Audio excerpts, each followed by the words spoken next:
Praise the Lord. ప్రియులరా, ఈ యొక్క ఉదయకాల సమయంలో దీని వాక్యాన్ని చదువుకుందాం. యోహాను సువార్త 11వ అధ్యాయము 43వ వచనం. The Gospel according to St. John chapter 11 and verse 43.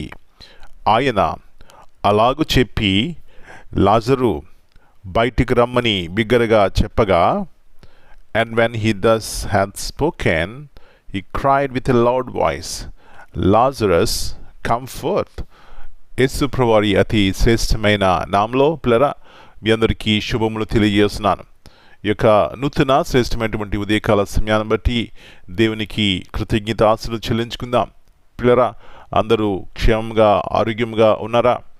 మరి ఈ యొక్క ప్రశ్న వేసినప్పుడు మరి చాలామంది జీవితాల్లో ఆయా విధములుగా కృంగిన సమయాలు, వ్యాధులు, బాధలు ఉంటాయి. వీటి మధ్యలో మన యొక్క ఐడెంటిటీ కాదు, మనము అక్కడ లేము, కానీ మన యొక్క ఐడెంటిటీ యేసు ప్రభువారిలో ఉంది. అంటే మన యొక్క జీవితము ఆయన చేతిలో ఉంది. కాబట్టి ఆయన వైపు చూసినప్పుడే వీటి మధ్యలో కూడా సంతోషంతో, ఆనందంతో మనం జీవించగలం.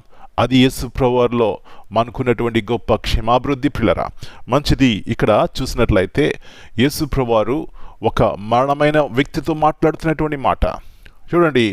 ఎవరైనా మరణించిన వ్యక్తితో మాట్లాడితే ఏమనుకుంటారు? రావయ్యా, బయటికి వెళ్దాం, అది చేద్దామంటే ఇదేం పిచ్చివాడు, మరణమైన వ్యక్తితో మాట్లాడుతున్నారు అనుకుంటారు. కానీ పిల్లరా, ఇక్కడ చూసినట్లయితే మరి నిన్ను నన్ను సృష్టించినటువంటి జీవగల దేవుడు లాజరుతో అంటున్నటువంటి మాట, ఆయన మాటలో శక్తి ఉన్నది, ఆయన మాటలో ప్రభావం ఉన్నది. మరణించిన వ్యక్తిని కూడా లేపగల శక్తి ఉన్నది. నా ప్రియ, నా ప్రియ సహోదరి, ఈ మెలనైన స్వరము నీ విన్నట్లయితే నీ జీవితంలో కూడా ఒకవేళ చచ్చిన పరిస్థితి ఉన్నా, ఎలాంటి స్థితిలో నీవు ఉన్నా, ఆయన నీ జీవితంను లేవనెత్తే దేవుడు, బాగు చేసే దేవుడు. అది విశ్వాసంతో ఆయన ఎదుకు వచ్చినప్పుడు ఈ గొప్ప బహుమానం మనం పొందుకుంటాం. ఏమిటి అంటే జీవమగలి మనం జీవిస్తాం. చచ్చిన స్థితిలో నుంచి లేవనెత్తగల దేవుడు. బైబిల్లో చక్కని మాట ఉంది, పాపముల చేతను అపరాధముల చేతను మీరు చచ్చిన వారి ఉండగా క్రీస్తు బ్రతికించను. అవునండి, బయటికి చాలామంది మంచిగా కనపడతారు, కానీ అంతరంగ హృదయంలో ఎంతో నెమ్మది లేని పరిస్థితులు. అలాంటి పరిస్థితుల్లో నుంచి లేవనెత్తే దేవుడు. దేవుని స్వరం మనం విన్నప్పుడు ఆయన వైపు చూసి ఈ గొప్ప కృపను పొందుకుందాం. అలాంటి కృప దేవుడు మనందరికీ దయచేయను గాక. ప్రార్థన చేసుకుందాం. పరిశుద్ధమైన దేవా, జీవగల తండ్రి, మరి యొక్క నూతన ఉదయకాల సమయాన్ని బట్టి మీ కొందనాలు నాయనా. అవును, మీ స్వరము, మీ మాట వింటే మేము బ్రతుకుతాం నాయనా. ఈ ఉదయకాల సమయంలో ఆయా పరిస్థితులు గుండా, ఆయా స్థితిలో ఉన్న మా జీవితాలు కొన్నిసార్లు చచ్చిన వారి వలె ఉంటున్నాం, కానీ మీ యొక్క మాటలు మమ్మల్ని బ్రతికిస్తాయి. మీ మాటలో జీవం ఉన్నది, శక్తి ఉన్నది నాయన. లాజరు మరణించినాడు, కానీ మీరు అక్కడ ఉన్నారు కాబట్టి ఆ వ్యక్తి బ్రతికినాడు. అవును, ఎక్కడ మీరుంటే, మీ సన్నిధి ఎక్కడ ఉంటే అక్కడ మాకు జీవం ప్రభువా.